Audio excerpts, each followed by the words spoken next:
Assalamualaikum warahmatullahi wabarakatuh. Saya Alisa Nisrina Fiska dengan NIM 1030525000071 akan menjelaskan soal nomor 2. Pada soal nomor 2 diketahui bagian procurement mengambil sampel sebanyak 10 unit barang dari produk yang memiliki peluang cacat sebesar 2%. Karena setiap barang hanya memiliki dua kemungkinan, yaitu cacat atau tidak cacat, maka soal ini menggunakan distribusi binomial untuk menghitung peluang banyaknya barang cacat yang terambil. Selanjutnya saya akan menjelaskan soal nomor 2A. Pada bagian ini dicari peluang paling banyak dua barang cacat, sehingga perhitungannya dilakukan dengan menjumlahkan kemungkinan barang cacat sebanyak 0, 1, dan 2. Habis dihitung diperoleh hasil yaitu 99,914%. Artinya kemungkinan terpilih barang paling banyak dua barang cacat sangat besar dan menunjukkan sebagian besar barang berada dalam kondisi baik. Selanjutnya saya akan menjelaskan nomor 2B. Pada bagian ini dicari peluang lebih dari 5 barang tidak cacat. Karena peluang barang bagus jauh lebih besar dibanding barang cacat, maka hasil yang diperoleh hampir 100%. Artinya lebih dari 5 barang yang dipilih hampir dipastikan dalam kondisi yang baik atau enggak cacat. Selanjutnya untuk 2C, pada bagian ini dihitung rata-rata dan variasi jumlah barang cacat. Dari perhitungan diperoleh rata-rata barang cacat sebesar 0,2 dan variansi sebesar 0,196. Maka hal ini menunjukkan bahwa dalam 10 barang yang diperiksa, jumlah barang cacat rata-ratanya sangat sedikit, sehingga kualitas produk dari pemasok dapat dikatakan cukup baik. Sekian, terima kasih. Assalamualaikum warahmatullahi wabarakatuh. Perkenalkan saya Dinda, saya akan menjelaskan soal nomor 5. Nah, pertama, kita punya data waktu transaksi pelanggan yang berdistribusi eksponensial dengan rata-ratanya itu adalah 10 menit. Nah, karena rata-ratanya 10 menit, maka nilai parameter lajunya itu adalah 1/10 atau 0,1. Jadi, pertanyaannya, berapa peluang seorang pelanggan menghabiskan waktu lebih dari 10 menit? Nah, untuk nyari ini tuh kita menggunakan rumus fungsi peluang dari distribusi eksponensial, yaitu Px lebih besar X sama dengan E pangkat min lambda X. Jadi, tinggal kita masukkan aja angkanya. E pangkat minus 0,1 dikali 10, hasilnya adalah E pangkat minus 1 yang nilainya kurang lebih 0,3679. Jadi, peluangnya sekitar 36,79%. Oke, sekarang lanjut yang ke B. Kita ingin tahu, kalau ada 6 pelanggan yang datang, berapa peluang paling sedikit 4 orang di antaranya menghabiskan waktu lebih dari 10 menit? Nah, karena kita udah tahu peluang sukses untuk satu orang itu adalah 0,3679, maka untuk 6 orang ini, kita menggunakan pendekatan distribusi binomial. Kita itu harus menghitung peluang untuk 4 orang, 5 orang, dan 6 orang.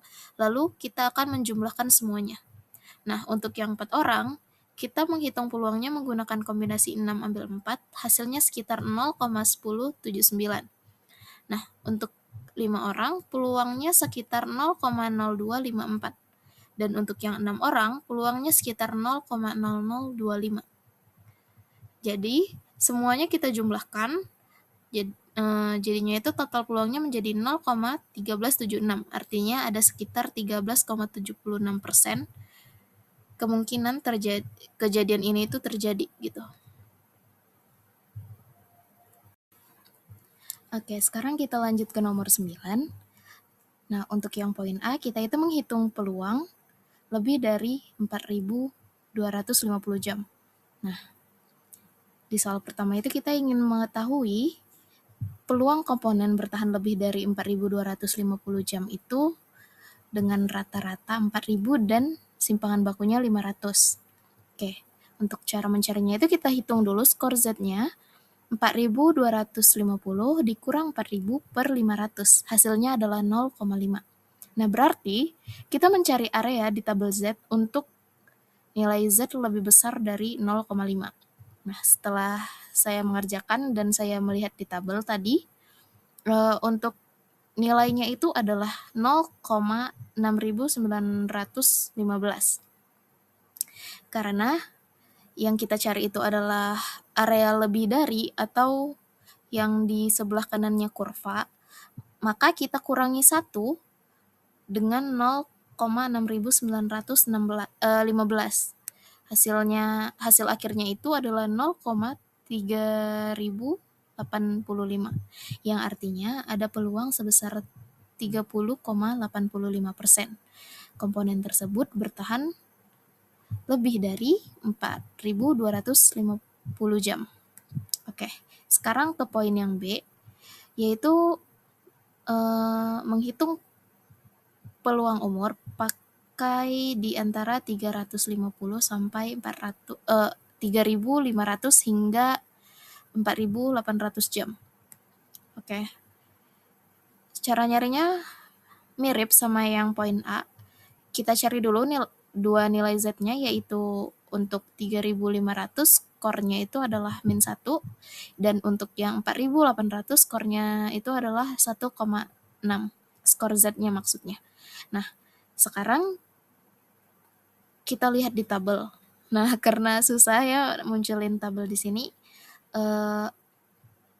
pokoknya yang setelah aku kerjain, hasil nilai dari PZ lebih kecil 1,6 itu adalah 0,9452 atau 0,9452, dan nilai PZ lebih kecil min 1 adalah 0,1587. Nah, untuk mendapatkan area di antara keduanya itu, kita tinggal kurangi nilai yang lebih besar dengan yang lebih kecil, yaitu 0,9452 dikurang 0,1587. Hasilnya adalah 0,7865 atau 78,65%. Jadi cukup besar kemungkinan komponennya berada di rentang waktu tersebut. Oke, kemudian yang poin C, yaitu perusahaan mengklaim bahwa 95% produknya itu bisa bertahan setidaknya 3.000 jam. Nah, apakah iklan ini jujur? Kita hitung. Pertama itu kita cari dulu skor Z-nya untuk yang 3.000 jam. Oke, caranya itu 3.000 dikurang 4.000 per 500. Hasilnya adalah min 2. Oke, berdasarkan tabel distribusi normal, peluang untuk Z lebih besar sama dengan min 2 adalah 0,9772 atau 97,72%. Oke, jadi secara matematis 97,72% ini komponen mereka itu menjadi terbukti bahwa mampu bertahan minimal 3.000 jam. Oke. Jadi kesimpulannya, karena 97,72% ini lebih besar daripada angka 95% yang diklaim di iklan, maka kita bisa katakan bahwa iklan tersebut itu jujur, karena kualitas sebenarnya itu justru lebih baik daripada yang mereka janjikan. Gitu. Sekian.